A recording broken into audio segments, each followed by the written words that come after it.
Long ago, in a land where the rivers sang to the mountains and the wind whispered secrets to the trees, there lay a vast and powerful kingdom named Vanrajya.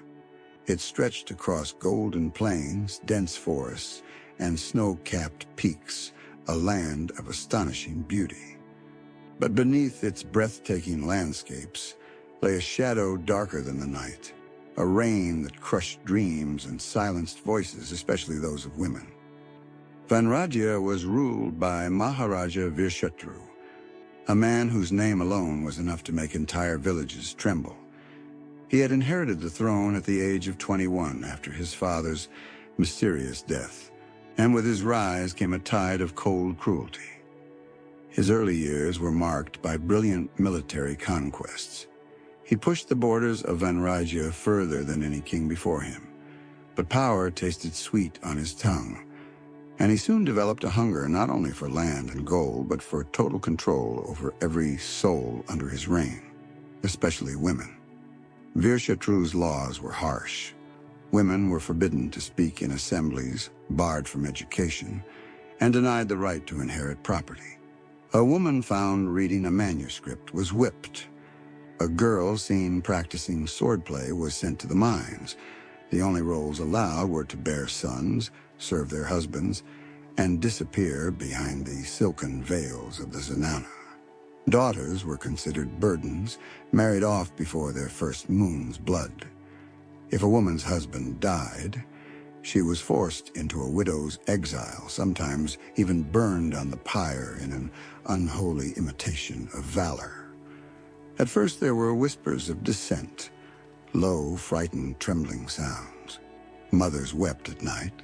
Fathers buried their daughters' dreams with silence. But as the years passed, silence became the law. Resistance was death.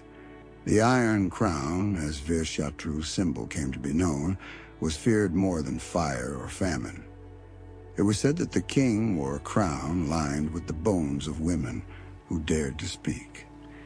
Within the heart of the capital city, Dargung, the king's palace loomed like a mountain of shadow.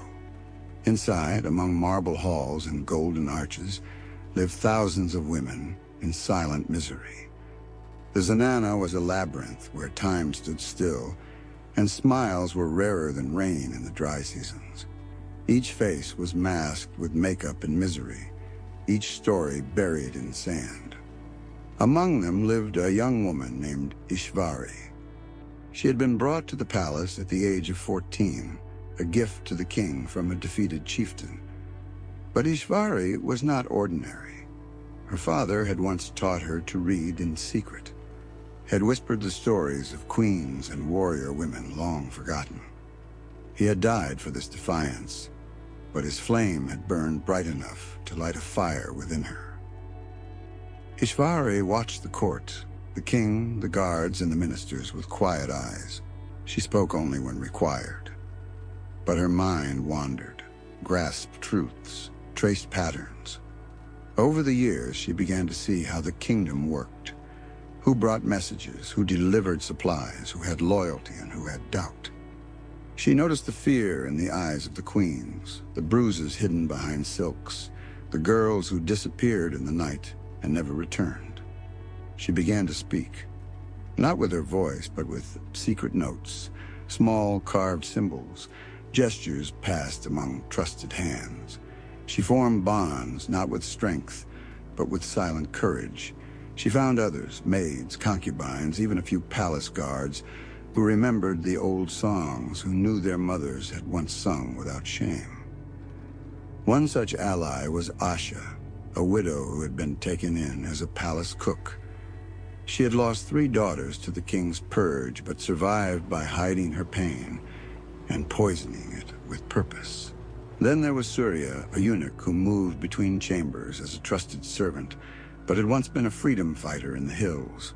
And finally, there was Arya, a guard whose mother had been a scholar before the king's laws burned her library. These 4, along with Ishvari, became the roots of a rebellion, not of swords and blood, at least not at first, but of messages, of stolen keys, of maps carved into flour. of doors unlocked in the dark. Outside the palace, the condition of women worsened. Markets refused to sell cloth to unmarried girls. Schools turned away daughters. Priests declared menstruation a curse. A woman was once buried alive for arguing at a council meeting. The fear festered, spread like rot. But change, like monsoon, cannot be held back forever. In a remote village in the southern forests, a 12-year-old girl named Mira picked up a scroll thrown away by a traveler. It told the tale of Queen Rudrama, a real queen who had once ruled with wisdom and fire. Mira read it aloud to her mother. Word spread. The village elders, weary of famine and cruelty, began to remember older laws, stories of balance and honor. Villages began lighting secret fires in the name of lost goddesses. Mothers taught daughters to write their names in the dirt. Small, silent things, but powerful. Like wind before a storm. Back in the palace, Ishvari planned for a day that would break the chain.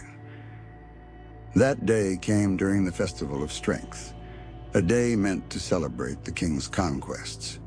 It was the only day when the people were allowed into the palace grounds to witness the parade of weapons, elephants, and Veer Shatru himself.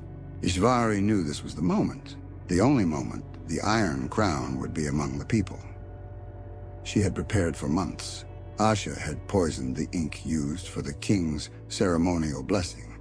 Surya had convinced the king's astrologer to warn of a bad omen, ensuring he'd wear his older armor instead of the full plate.